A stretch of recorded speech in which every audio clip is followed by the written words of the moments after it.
नमस्कार मित्रों, astrology with Shyam Kumar Sharma channel में आपका स्वागत है। और मैं आशा करता हूं कि आप ठीक होंगे और भगवान से ये प्रार्थना करता हूं कि आपके घर में हमेशा लक्ष्मी स्थायी निवास करे, आप सफल रहें, आपका स्वास्थ्य अच्छा रहे, आपके मित्र, आपके दोस्त, आपके रिश्तेदार, आपके आसपास के लोग सभी जो हैं वो सुखी रहें और समृद्ध रहें। और इसी के साथ मैं आपका धन्यवाद भी करता हूं कि आपने मेरी वीडियो जो है वो लाइक भी की है, कमेंट भी की है और शेयर भी किया है।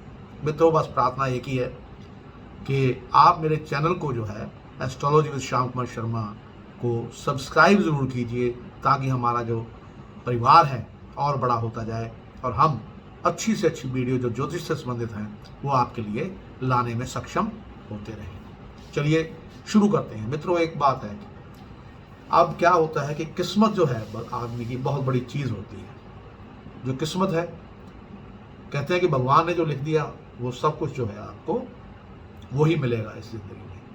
लेकिन मित्रों, कुछ ऐसे यानी कि उपाय भी हैं जिनका प्रयोग करके आप अपनी किस्मत को बदल सकते हैं।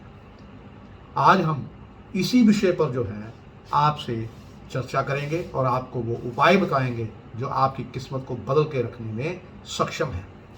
क्योंकि कई बार हमने देखा है कि हम सब कुछ होता है, एजुकेटेड भी होते हैं और हमारा ज्ञान भी अच्छा होता है, हम काबिल भी होते हैं, लेकिन हमें संघर्ष बहुत करना पड़ता है।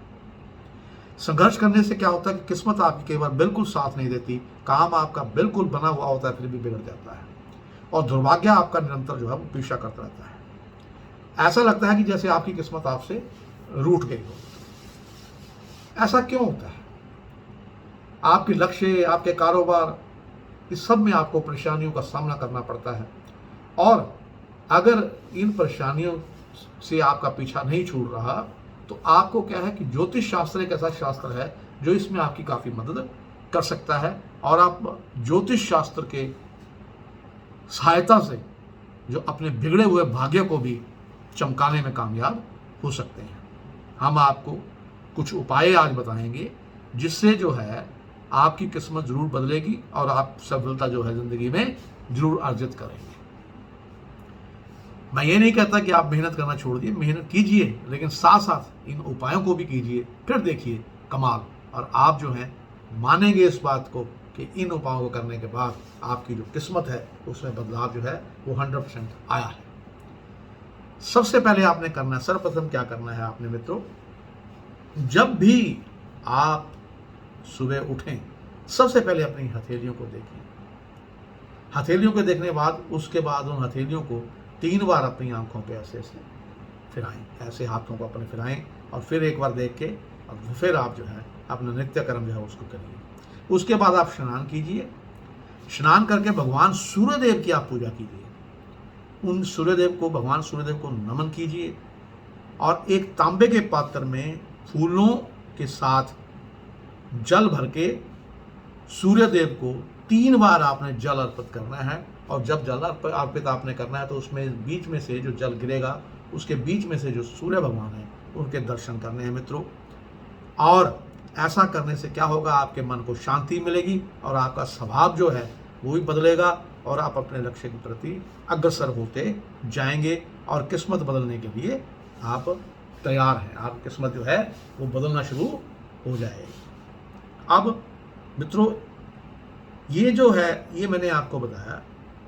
अब एक मंत्र जो है कि आप जो है दूसरा जो आपने उपाय करना है वो उपाय मैं आपको बताता हूं क्या आपने करना है।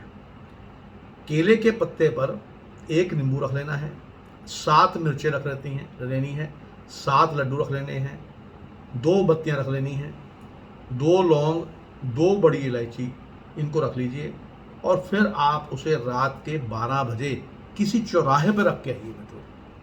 और साथ ही ये प्रार्थना कीजिए कि आपकी किस्मत जो है वो जल्दी ही बदल जाए। और एक बात का आपने ध्यान रखना है कि जब भी आप घर से निकलें तब आप ये प्रार्थना करें कि हे दुर्भाग्य, हे संकट, हे विपत्ति, आप मेरे साथ जो है मेरे साथी बनकर मेरे चौराहे तक चलिए। और जब आप उस पत्ते को रख दें उसके बाद आपने कहना है कि पत्ते की तरफ हाथ जोड़ के आपने कहना है कि मैं अब आपसे विदा ले रहा हूँ। किन चीज़ों से विदा ले रहा हूँ? दुर्भाग्य, संकट और विपत्ति से विदा ले रहा हूँ, और अब मेरे साथ आप तीनों चीज़ें ना आए। आपकी किस्मत जो है वो शीघ्र ही उसमें आप बदलता हुआ देखेंगे और सफलता को आपने करीब आता हुआ देखेंगे। इसके बाद आपने एक उपाय जो है, तीसरा उपाय मैं आपको बता देता हूँ, वो अप्लाई आपने उपाय क्या करना है कि सरसों के तेल में गेहूं के आटे को सेक लीजिए। सरसों के तेल में आपने गेहूं का आटा लेना है, उसको सेक लेना है, और पुराने गुड़ से उसके पुराना गुड़ जो आपके घर में पड़ा हुआ है उसको डाल के 7 पुए आपने, पूड़े कहते हैं, पुए आपने बना लेने हैं। उसके साथ आप 7 आग के फूल और सिंदूर को रख लें। इसके बाद आप रुई से बत्ती बना लें और उसे सरसों के तेल में भिगोकर उसे मिट्टी के दीपक में रख दें। अब आप इन सब चीज़ों को एक पत्तल पर रखें और शनिवार के दिन किसी चौराहे पर रखाएं और ईश्वर से प्रार्थना करें कि वे आपका साथ दे और जल्द ही आपके दुर्भाग्य को सौभाग्य में परिवर्तित करें। ठीक है मित्रों, अब आपने चौथा उपाय जो मैं आपको बताने जा रहा हूँ वो क्या है कि किस्मत में परिवर्तन लाने के लिए एक टोटका जो है वह और भी अपना सकते हैं। आपने 3 पके हुए नींबू ले लेने हैं, उनमें से एक को आप नीले रंग से, दूसरे को काले रंग से और तीसरे को आप लाल रंग से रंग दीजिए। फिर आप तीनों नींबुओं में एक एक साबुत लौंग को गाड़ लें। आप 3 मोतीचूर के लड्डू और उनके साथ 3 लाल पीले फूलों को लेकर इन सबको एक रुमाल में बांध लें। फिर आप इस रुमाल को अपने सिर के ऊपर से 7 बार घुमाकर किसी बहती नदी के पानी में प्रवाहित कर दीजिए। मित्रों, इस बात का आपने ये ध्यान जरूर रखना है कि आप जब इसको जल में प्रवाहित कर रहे हैं तो उस समय आपके आसपास कोई व्यक्ति या कोई और आदमी जो है वो खड़ा ना हो, आप अकेले हो। अब ये तो हो गया चौथा उपाय। अब 5वां उपाय जो मैं आपको बताने जा रहा हूँ वो क्या है कि अपनी बंद किस्मत को आप खोलने के लिए किसी शुक्रवार के दिन आपने क्या करना है, ताले वाले की दुकान में जाएं और आप उससे एक नया ताला जो है वो मांगें, लेकिन ध्यान रखिए कि वो ताला खुला हुआ ना हो। अगर ताले वाला आपके ताले को जांचने के लिए खोले तो आप उसे भी ताला खोलने के लिए मना कर दें। साथ ही आप भी उस ताले को मत खोलें। आप उस बंद ताले को घर ले आएँ। आप इस ताले को शुक्रवार की रात अपने शयन कक्ष में रख लें और शनिवार की सुबह जल्दी उठकर स्नान करें और उस ताले को मंदिर या किसी धार्मिक स्थान पर रखाएं। आप इस उपाय को पूरे मन से करें और परमेश्वर पर विश्वास रखें। जब कोई व्यक्ति इस ताले को खोलेगा तो इसके खोलने के साथ ही आपकी किस्मत का जो ताला है वो भी खुल जाएगा। तो अब मित्रों, ये मैंने आपको बताया कि अगर आप दुर्भाग्य का सामना कर रहे हैं कैसे सौभाग्य में बदल सकते हैं। आपको ये उपाय मैंने बताए और मुझे आशा करता हूँ कि ये उपाय आपके काम में आएंगे और आपको सफलता है वो ज़रूर मिलेगी। मित्रों, इसी के साथ मैं अपनी वाणी को विराम देता हुआ आपसे अब विदा चाहूँगा और हम एक नए वीडियो के साथ आपको फिर मिलेंगे और आपका दिन जो है वो शुभ हो।